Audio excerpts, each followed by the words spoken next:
అత్యధిక మెజార్టీతో గెలిపించండి అని కోరడానికి కొలవకూరు గ్రామానికి వచ్చిన సందర్భంగా నాతో పాటు ఈ కార్యక్రమంలో పాల్గొంటున్నటువంటి గౌరవనీయులు ఆంధ్రప్రదేశ్ రాష్ట్ర ఈరోజు పాపం చంద్రబాబు నాయుడు ముఖం చూపించలేక ఏదో ఒక విధంగా మేము అంత బలహీనంగా లేమని రుజువు చేసుకోవడానికి ఈరోజు ప్రయత్నం చేసేటువంటి సందర్భం. కాబట్టి చంద్రబాబు నాయుడు సహకారాడుతున్నాడు ఏదో ఒక విధంగా మెజారిటీ తగ్గించాలనేటువంటి ఆలోచన. ఒక పక్క మనం ఈరోజు వైఎస్ఆర్ కాంగ్రెస్ పార్టీకి సంబంధించి గెలుపు కన్నా అత్యధిక మెజారిటీ సాధించడమే ధ్యేయంగా పనిచేస్తున్నాం. అందుకే ఈరోజు ఎవరు ఊహించినటువంటి విధంగా ఆంధ్ర రాష్ట్రంలో సంక్షేమ కార్యక్రమాలు అమలు చేయడం జరిగింది. సంక్షేమ కార్యక్రమాలు ఏ విధంగా అమలయ్యాయి, ఏ విధంగా ప్రజలకి ప్రభుత్వం అందిస్తుందనేటువంటిది కూడా గౌరవ మంత్రులు మీకు తెలియజేస్తారు. కానీ మనం గమనించాల్సింది ఈ రాష్ట్రంలో జరుగుతున్నటువంటి సంక్షేమ కార్యక్రమాలు ఎవరు ఊహించిన నాయుడు అత్యుత్సాహం చూపిస్తున్నాడు. చంద్రబాబు నాయుడు తెలుగుదేశం పార్టీకి సంబంధించి ఈ ఉప ఎన్నికలు ప్రతిష్టాత్మకంగా తీసుకోవడానికి ప్రధానమైనటువంటి కారణం గ్రామ పంచాయతీ సర్పంచులకు ఎన్నికలు జరిపించాడు. నిమ్మగడ్డ రమేష్ కుమార్ గారు చంద్రబాబు నాయుడికి తొత్తులాగా వ్యవహరించాడు. అయినా సరే ఎన్నికలు వచ్చేటప్పటికి చంద్రబాబు నాయుడు పరిస్థితి కుప్పకూలిపోయినటువంటి స్థితి.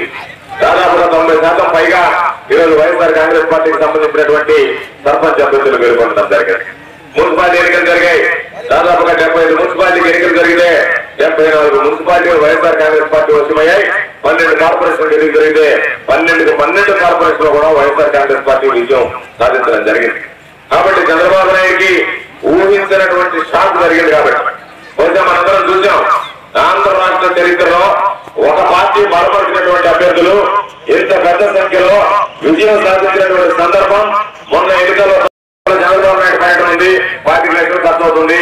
రేపు ఎన్నికలు ఉన్నాయి కాబట్టి ఎవరన్నా పాపం ముఖం తాకేసిన ఫోన్ ఎత్తకపోయినా ఏమయ్యా నువ్వు నేనంటే లెక్క లేకుండా వాళ్ళు ఫోన్ ఎత్తకపోయినా నాకేమన్నా వయసు అయిపోయింది అనుకున్నావా, మరలా తిరిగి అధికారంలోకి వస్తాను నీ తాట వేస్తాను ఈ రోజున నాకు డొనేషన్ చేయకపోతే నాకు సరదా ఇవ్వదు అనేటువంటి త్వరలో ఆయన ప్రవర్తిస్తున్నాడు. కాబట్టి ఆయనకి ప్రజాసేవ అవసరం లేదు.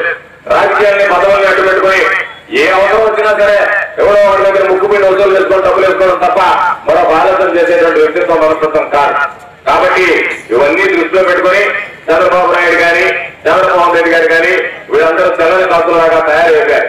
కాబట్టి పటిష్టమైనటువంటి నాయకత్వం ఈరోజు మంచి నాయకత్వం కలిగినటువంటి నాయకుడు మన ముఖ్యమంత్రి జగన్మోహన్ రెడ్డి గారు. కాబట్టి రేపు జరిగేటువంటి ఉప ఎన్నికల్లో ప్రతి ఒక్క వైఎస్ఆర్ కాంగ్రెస్ పార్టీ అభ్యర్థిగా గురుమూర్తి గారికి అత్యధిక మెజారిటీలో కాంగ్రెస్ మీద ఓట్లు వేయించి గెలిపించి మన బాధ్యతగా మనందరం స్వీకరించి ప్రజలందరూ ఈరోజు ముఖ్యమంత్రిగా జగన్మోహన్ రెడ్డి గారు చేస్తున్నటువంటి అభివృద్ధి సంక్షేమ కార్యక్రమాలకి రేపు రుణం తీసుకునేటువంటి అవకాశం ఏప్రిల్ 17వ తేదీన మనకు రాబోతుందనేటువంటి విషయాన్ని మనందరం గమనించాలని చెప్పి మీ అందరికీ తెలియజేస్తూ ఏప్రిల్ 17వ తేదీ జరిగేటువంటి ఎన్నికల్లో పోలింగ్ అత్యధిక శాతం పోలికేటువంటి విధంగా ఓట్లు వేయించడం, మనం వేయడం, మనకి తెలిసినటువంటి వాళ్ళ నుంచి ఓట్లు వేయించి అత్యధిక మెజారిటీ గురుమూర్తి గారికి సాధించి పెట్టండి అని చెప్పి మనందరూ కోరుకుంటూ వైఎస్ఆర్ కాంగ్రెస్ పార్టీని ఆదరించండి, జగన్మోహన్ రెడ్డి గారిని ఆశీర్వదించండి.